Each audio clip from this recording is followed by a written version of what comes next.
SpaceX just went public, and it's already worth more than Coca-Cola, McDonald's, Disney, Nike, and Starbucks combined. And it loses about $5 billion a year. But the price isn't even the concern. Buried in the IPO paperwork is what's basically a time bomb, and the fuse is set for late August.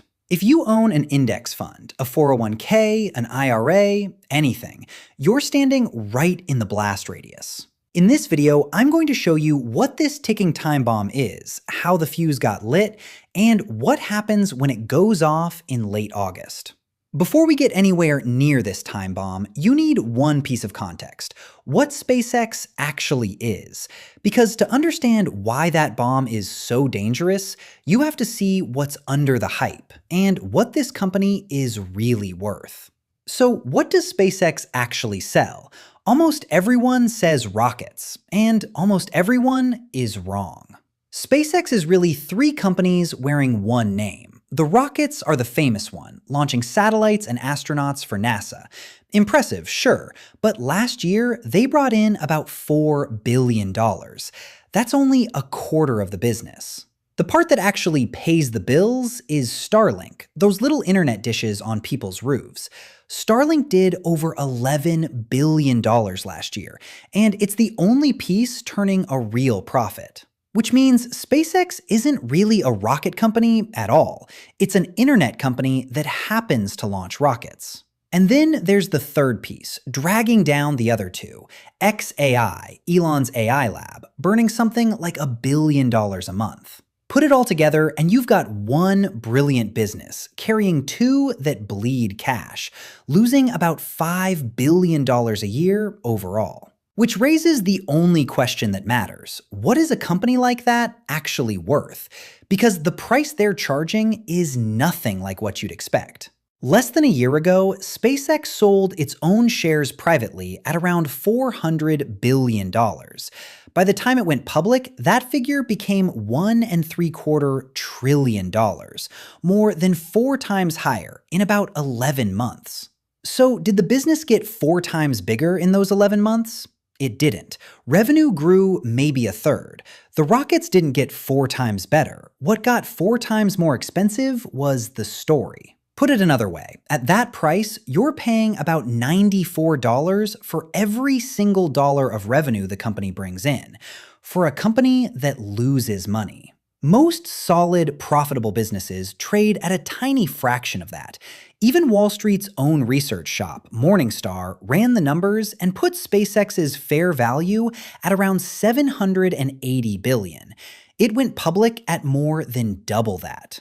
And there's one test that cuts through all of it. Forget getting rich. Just to match what a boring index fund would earn you, SpaceX would have to grow its revenue about 40% a year every year for 10 years straight, starting from nearly $19 billion. Almost no company that size has ever done that. So at this price, you're paying upfront for a near miracle, just to break even with index funds. That's the catch. Great company, bad price. So why does the price keep climbing instead of falling? That's where the rule change finally comes in. About 6 weeks before the IPO, the Nasdaq changed 3 of its rules. Not in secret, but not in the news either. And all 3 point the same direction: at you. To see why, you need one quick fact about index funds. When a company gets added to a big index like the Nasdaq 100, every fund that tracks that index has to buy the stock. Not wants to, has to, by the rules they run on. And there's over $600 billion tracking the Nasdaq 100, a lot of it sitting in regular people's retirement accounts. Now, the 3 changes. First, a new company used to wait 3 months before it could join the index, time for the market to figure out what it's actually worth. They cut that to 15 trading days. Second, you used to need at least 10% of your shares trading publicly to qualify. SpaceX is only floating 4 to 5%, so they dropped that rule too. And third, the strange one. For a company with a tiny float like this, the Nasdaq now counts it as 3 times bigger than it really is. So 5% gets treated like 15. Put it all together, and the result is simple. Sometime in the next few weeks, SpaceX drops into the Nasdaq 100, and all that retirement money is forced to buy it at today's price. You didn't click anything, nobody asked you, but you're about to own a piece of the most overpriced IPO in history. That's the first half of the time bomb, the fuse. The other half is where it goes off. Normally, when a company goes public, the insiders, the employees and early investors, can't sell for about 6 months. It's called a lockup, and it stops everyone from dumping their cheap shares on day one and crashing the price. SpaceX wrote its own version. Instead of 6 months, its insiders can start selling about 20% of their shares just a few weeks after the first earnings report, which lands in late summer. So around the end of August, the people who got in years ago for pennies are cleared to start selling.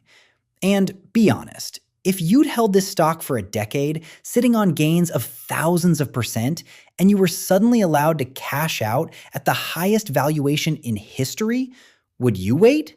Of course not. Anyone would sell. So put the two halves together. The forced buying happens first, and it pushes the price up. Your retirement account is part of that push, buying at the top whether you agreed to or not. Then, at that inflated price, the insiders start selling. So who's on the other side, buying what they dump?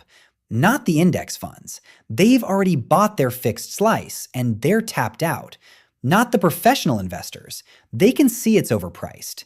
It's regular people, watching the stock climb and buying it themselves, who absorb the flood. They become the exit. The early money walks out at the top, and everyday investors are left holding the bag. So that's the whole machine.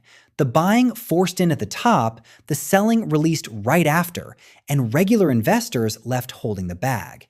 And it isn't the first time Wall Street has run this play. We've watched these exact moves before, more than once. Facebook went public in 2012 at $38 a share. A few months later, right as the lockup opened and insiders started selling, it was trading under 18, cut in half. Uber, 2019, priced at $45. The lockup expired and the stock dropped more than 40%. Rivian popped 22% on its first day in 2021. Everyone called it the next big thing. Over the next year, it fell 67%. Same shape every time. Insiders holding cheap shares, a hype spike at the IPO, the hype fades, the insiders sell, and whoever showed up late eats the loss. They just changed the costume. This time, the costume is a rocket. So knowing all this, what can you actually do? Honestly, the most frustrating part is how little you can do about the first half of this. If your retirement money is in a Nasdaq 100 fund, it's going to buy SpaceX at the top, and you can't really stop it. That part is out of your hands. But what you do next is completely in your hands. And the smartest move is also the simplest. Don't chase it. Don't be the person buying SpaceX directly just because everyone else is. The time bomb runs on a schedule. The forced buying happens over the next few weeks. The insider selling hits around late August. So instead of racing that clock, let it play out. Give it a few months. By then, the forced buying will be done. The first wave of insiders will have cashed out, and the price will finally get a chance to reset to something real. That's when you actually look, with real numbers in front of you instead of a countdown. And if you remember one thing from all of this, make it this. A brilliant company can still be a terrible investment at the wrong price. SpaceX might be the real deal. The price is the problem. So watch the launch if you want. Just don't mistake the noise for a reason to buy. Strip away the rocket and the trillionaire headline, and what's left is a machine. A rule change that forces your retirement money in at the top. A custom lockup that lets the insiders out right after. And a price with a miracle already baked into it. And the wildest part? None of it is hidden. The rule is on the Nasdaq's own website. The lockup is right there in the paperwork. It's all sitting in plain sight. The headlines just preferred the story about Elon becoming a trillionaire. Would you buy more at this price or wait for late August? Tell me in the comments. And if you want this kind of finance breakdown, subscribe and stick around.